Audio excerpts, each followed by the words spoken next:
Well, next we have Martin Breckfield, MMR, who is, I think, finishing his Caboose project tonight. Martin, welcome. Good evening, Jim. Let's see. That looks possibly right. Yes. And even more right. And pause for a beverage. Oh, wow. Yeah. Okay, part 3, which is also part end. So we're going to wrap it up tonight. But we're going to start off with some trucks because of this kit didn't come with trucks. And trucks for a four-wheel bobber caboose aren't something you run down to the store for. So we solved the cupola parts. We had resin ones in the shop. And that's a lesson to be learned, is that when you're building old stuff and you have some interesting parts, you might want to consider capturing them in an RTV mold for future use, because that may come back to haunt you that you didn't. And I can't tell you how many times I've regretted not capturing old metal castings. I usually come to the conclusion that I've made that mistake right after I've completed the car, and disassembling it just to make a mold just isn't going to happen. And there's a couple of cars I seriously regret that on now, because I've never found another kit to do that, capture those parts. So we've solved the cupola. Okay, trucks. They're not on the shelf at the local hobby shop. In fact, I don't even know what a local hobby shop is. My local hobby shop's 100 miles, give or take a little bit, in 2 states away. So I may stop there tomorrow if I'm up for it. But you know, you just don't buy this stuff. It's not out there. So this is where you're going to have to get creative, and in this case, heretical, because we're going to do something will make some people cringe somewhere. But that's nothing new for me. So we're going to start with a pair of 6-wheel passenger car trucks, which I picked up at the Strasbourg O-Scale show. And you can find old 6-wheel trucks in a box all the time. I can't remember what brand these were. They are a relatively medium, stiff, soft white metal. They're not Zamek. So, you know, generous application of end mill and files. And yeah, so you remove everything that doesn't look like it should belong. That's your instructions. Remove all the parts that you don't think belong. This is sort of like making getting that old block of wood and carving it into a freight car. So we don't need the middle. We need the 2 end pieces. So I'd seen somebody actually do this, and they just chopped it all apart into 2 halves and then reconnected. And I thought, why do I want to reconnect it? It's already connected. That's called making work. And the last thing we want to do is make work. This is supposed to be fun, and making work is for other people. So go back. So we've taken out the whole middle section here. All this stuff, milled off that. It's relatively flat. Not going to see it anyhow where it's going to go. So get it pretty close to flat. Just an end mill in the variable speed drill press, doing a couple of thousand RPM. Take your time. Don't let anything go flying off into space. Don't let anything get impaled on your finger, and don't use the end mill on your fingers. That's not a good thing. And just because the ER is a 2-mile walk from here, I don't want to make it. So it's chopped off the top there, so I don't know what it says up there, but okay. So we're just going to add some springs, add the bearings, some brass channel across the bottom just for stabilizing it. That's just held in place with a mix of goo and CA, and that's got it fairly rigid, fairly even. There's our 2 side frames, but yes, there's more. We're not going to stop here. So this is too easy. So that kit came with the end brake beams. Well, let's put those together, because strangely enough, if you use those and put them in place, that sets the distance for dropping in your wheel sets. And a little bit of CA and goo and drop in the wheel sets. And you build this upside down, because this is supposed to be relatively flat on your glass workshop surface. And now you've got a four-wheel truck unit. Put a piece of brass angle on the inside. That just gives you, it's not for strength or anything. It's just to give an extra surface area for mounting to the underside of the caboose body. And of course, the best part of the deal is I have another one of these now. What do I need a single six-wheel truck for? I can build a second four-wheel bobber or something else. And you may see the something else someday in the near or far future. So we flip our car over from last week and just put a piece of regular old center sill. It's just Northeastern scale lumber. It's milled wood. They still make this. You can still buy it. It's cut to length, measuring in. Remembering there's space for your KD coupler box at both ends. And it's notice a little bit of a curve here. Well, I took a drum sander to that, so it actually fits up fairly tight to the back of the KD box. And minimize the amount of gap in the underbody. Just glue that down with carpenter's glue.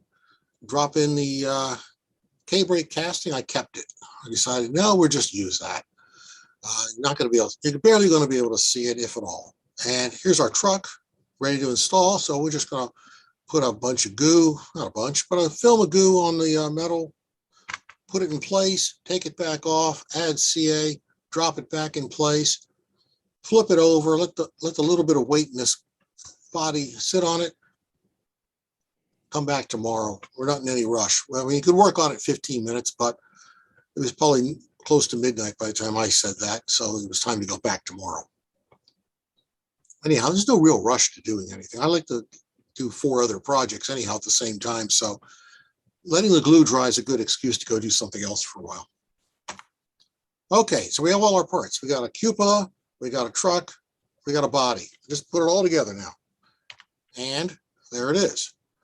So we pre-paint the cupola because it just makes things a lot easier. It's less painful. This is a nice little gray on Caboose red. We've got the 3 out of 4 of these. Somehow the 4th one went flying off into space. I had to make a 4th one out of some phosphor bronze wire. These are Berkshire Valley roof walk supports, but you could use Grant Line. Doesn't matter. You're not going to notice them very much anyhow when they're underneath the roof walk anyhow. So a little bit of 3x4 for the end blocks. So we're ready here. This is already pre-glazed.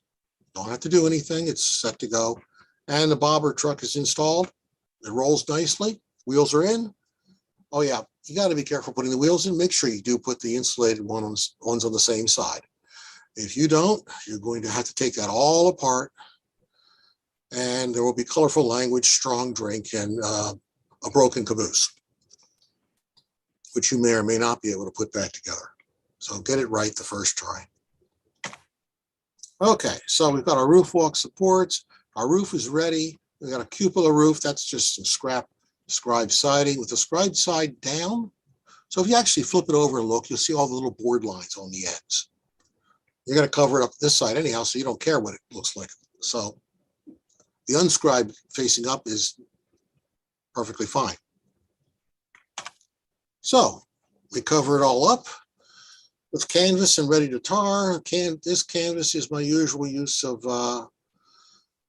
single ply Panera napkins cut into 3-foot scale strips. And we just cut it smaller to fit in between where it won't go with 3-foot pieces and overlap it and glue it down with 50% carpenter's glue diluted with water. Fairly stiff brush that I've modified helps to do that. I have 3 or 4 brushes that have ceased to be good for painting, but they're good for other things. Not all brushes are immediately going into the trash can. You can find them useful for other things. Some of them are useful for spreading glue. I have one brush that is dedicated for use in methylene chloride and MEK for use with styrene and ABS plastic. The brush is absolutely useless for anything else. It's absolutely ruined, but it's perfectly functional for those purposes. Okay, so we paint it. It's our tar. It's Lark Dark Gray. It's Flow Quill put all the roof walk boards in. That's just roof brown. Make some grabs for the ends. So somebody, who ever had to get up on top of one of these things, you actually have something to grab onto so you don't fall flat on the ground. That's just phosphor bronze wire, 25 thousandths. You get that from Tishi. Great source of phosphor bronze wire. Getting plain brass wire has gotten apparently very difficult from Detail Associates. I'm not even sure Detail Associates is still a functioning operation. So whenever I see phosphor bronze wire, I just grab it now in the various sizes that I'm going to use. Okay, so it's all painted now. Caboose red, gray trim, roof brown, everything else. You can barely see it. This is that toolbox 2 shows back, or last show, wrapped in styrene, wrapped in 10,000 styrene. By coincidence, not by my design, it slides right into this hole between the base of the wall of the caboose and that piece of brass that ran on the bottom, framing up the truck. Took a little support behind it, but it slides right in there. It actually slides in there so tight that I had to go back and repaint it a little bit because it scraped some of the black paint, but it fits. You know, okay, I should have just said it was completely by my design, of course, but no, nobody's going to believe that. So I'll just be honest. It was serendipity smiled, and I took full advantage. You couldn't have planned it anyhow. Let's be honest. If you tried to plan it, you would have missed by at least a couple of millimeters. So what's left? We don't have windows.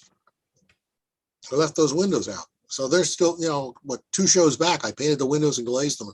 Said, set them aside. You'll need them later. Later has arrived.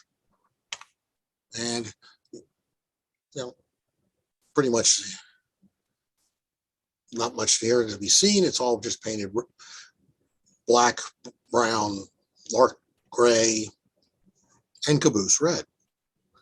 But, and the only thing I didn't, I forgot to paint. Now it reminds me of that when I look at this. I didn't paint the doorknob black. Oh, gosh, demerits will be waiting for me. So yeah, there's those glazed windows. Since you made sure they fit back at the beginning, they drop right into the hole, a little bit of goo, they slide right in, a little piece of trim board at the top, pre-painted, that drops right into place. Okay, I painted the platform roof underside. Yeah, like I'm going to actually, like anybody's ever going to pick up this caboose and look on it and see it's got not painted. That's the OCD part of my life. You paint the underside of the caboose where no one's going to ever see it. I'll know it's painted. I'll feel better about it and sleep better. Touch up paints everywhere. So yeah, that's the annoying process at the very end. You pick it up, you turn it around every direction, every angle, and you say, oh, I missed that, I missed that, I missed that. And while you're doing that, you see the other 13 parts that you have to go touch up in a different color. And eventually you run out of things to touch up and say, I'm stopping here. We've reached the point of good enough. And my point of good enough gets shorter and shorter to reach every year. So our windows are in, we got our trim board in, we got the roof underside done, everything's touched up, and we're calling this car done, I think, right now. And actually rolls pretty nicely. It's actually got a little bit of lead I put in it. It's roll rather well. So it's a terrible photo because you can't see the dark with the toolbox, but should have run that through Photoshop for you. And anyhow, that's the end of this one. One offset cupola, center cupola, bobber kit with a new cupola and a new created 4-wheel bobber caboose set of trucks, or a truck underneath of it. So there's the fun you can have with an old kit. You know, your creativity is unleashed. You can do whatever you want. There are no rules. Have fun with it. You know, be brave. You know, those old boxes with old stuff in them, they're a good adventure. And you really dress them up a little bit, add some modern details to them. They're actually rather good kits. The bones of them are rather good. They just need a little bit of updating, a little bit of upgrading. You buy some parts from Precision Scale and throw them on. All of a sudden, the car has a completely different appearance and looks a lot better than the 1940s or 50s kit. And I'll stop there. And if I got some questions, I've been